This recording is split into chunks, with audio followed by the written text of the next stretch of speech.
এই গরমে হাঁসের মাংস কেমন হয় ব্যাপারটা বলো তো। আজকে রান্না করব অনেক কিছুই, তার মধ্যে মাস্ট হচ্ছে হাঁসের মাংস রান্না।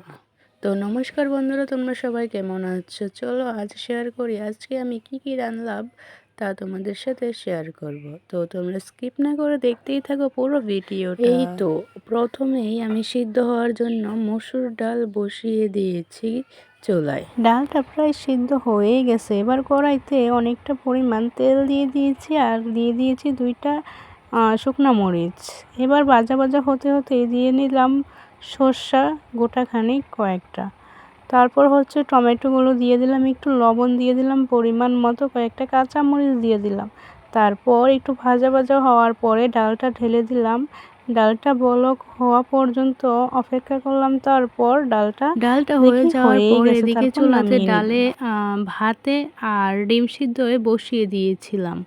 ডিম সিদ্ধটা হতে থাক আর এদিকে আমি হচ্ছে একটা কাজ করে নিব। কাজটা হলো গিয়ে তোমাদের এই তো আমি এই সবগুলো মশলা কেটে কুটে ধুয়ে বেছে রেডি করছিলাম। আদা, রসুন, পেঁয়াজ এগুলো হচ্ছে বাটা হবে আর এটা বাটা হবে আর এটা হচ্ছে মাংসের জন্য। হ্যাঁ, আমি কিন্তু এই পেঁয়াজটা বাটবো না, রসুনটাও বাটবো না, তাছাড়া এইগুলো যা আছে সবগুলো আমি বেটে নিব। জিরাটা কিন্তু আমি এই কড়াইতে হালকা একটু টেলে নিয়েছি। টেলা জিরাটার গন্ধ কিন্তু অনেক সুন্দর। সবগুলো উপকরণ আমি বেটে নিয়েছি আর পেঁয়াজটা ফোড়নে যে দিব ওইটা আলাদা রেখেছি।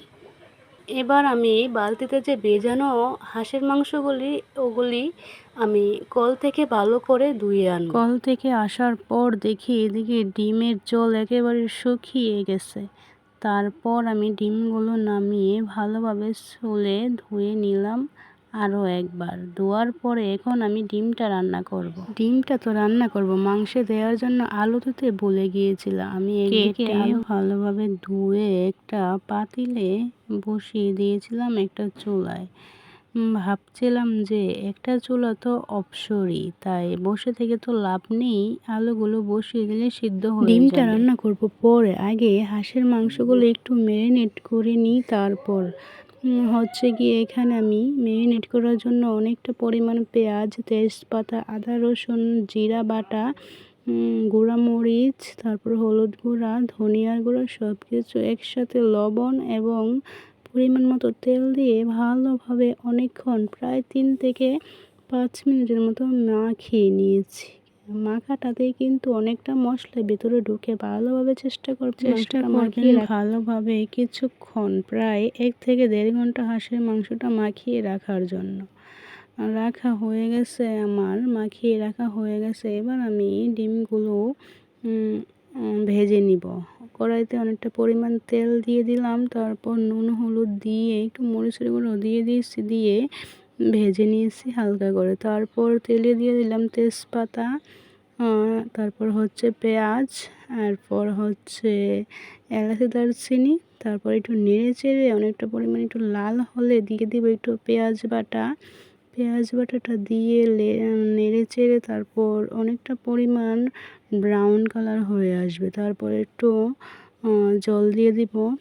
জল দিয়ে দেওয়ার পর ভালোভাবে অনেকক্ষণ কষাবো, কষিয়ে তারপর হচ্ছে নাড়াচাড়া করতে কষিয়ে তারপর দিয়ে দিব ডিমগুলো দিয়ে তারপর হচ্ছে আমি নামিয়ে নিব। আর এতে মরিচের গুঁড়া, হলুদের গুঁড়া আর এতটুকুই, আর কিছু দিব না। এই তো দেখো আমার তরকারির ফাইনাল লুক। ডিম বোনাটা রান্না করতে করতে দেখি কি আলুগুলো সিদ্ধ হয়ে গেছে। তারপর আলুগুলো নামিয়ে ছুলে নিচ্ছে। আলুটা কিন্তু আমি বেশি সিদ্ধ করিনি, প্রায় 100%-এর মধ্যে হচ্ছে কি আমি 70% সিদ্ধ করেছি।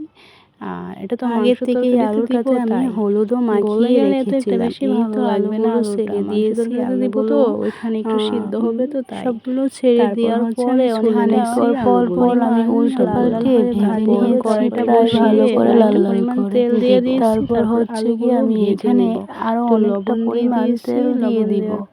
তেল দেওয়ার পরে তেলটা একটু গরম হওয়ার জন্য আমি অপেক্ষা করব। তারপর হচ্ছে কি আমি এই তেলেই দিয়ে দিব তেজপাতা, তারপর হচ্ছে গিয়ে এলাচি দারচিনি গোটা, তারপর হচ্ছে আমি পেঁয়াজগুলো যে আগে রেখেছিলাম মাংসের জন্য দেওয়ার জন্য, ওই পেঁয়াজগুলো আমি দিয়ে দিব। তারপর হচ্ছে লাল লাল হওয়া পর্যন্ত নাড়াচাড়া করব, অনেকটা পরিমাণে নাড়াচাড়া করতে থাকবো। তারপর যখন একটু লাল লাল হয়ে আসবে তখন আমি এর উপরে মাংসগুলো ছেড়ে দিব, ওই যে ম্যারিনেট করে রেখেছিলাম মাংসটা, সেই মাংসটা। এই তো আমার পেঁয়াজটা প্রায় রেডি, মাংসটা এবার ঢেলে দিব।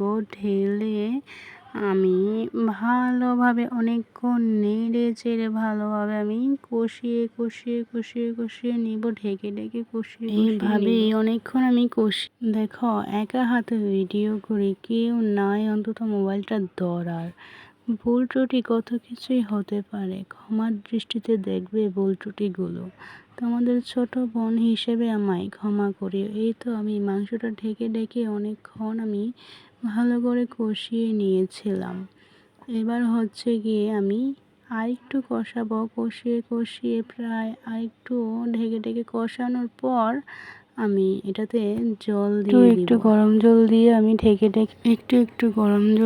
আমি ঢেকে মাংসটা অনেকক্ষণ কষিয়েছি। তারপর ঝোল দিয়ে দিয়েছি, ঝোলটা দেখে বলক উঠে গেছে। তারপর আমি আলুগুলো ছেড়ে দিয়েছি, আলুগুলো দিয়ে ভালোভাবে নাড়াচাড়া দিয়ে মিশিয়ে দিচ্ছি।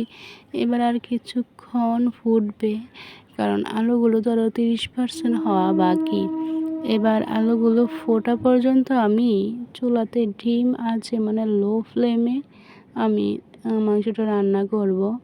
তো তোমরা সবাই দেখতেই থাকো। দিয়ে আমি একটু এলাচি দারচিনি পাটায় বেটে তারপর নিয়ে এসেছি, কারণ একটু নামানোর আগে মাংসটাতে আমি এলাচি দারচিনি একটু বেটেও দিব। এই তো আমার রান্না প্রায় শেষের কাছাকাছি। দেখো তোমরা এরকমই এই তো আমার রান্নার ফাইনাল লুক। ভালো লাগলে লাইক কমেন্ট করিও। Bye bye.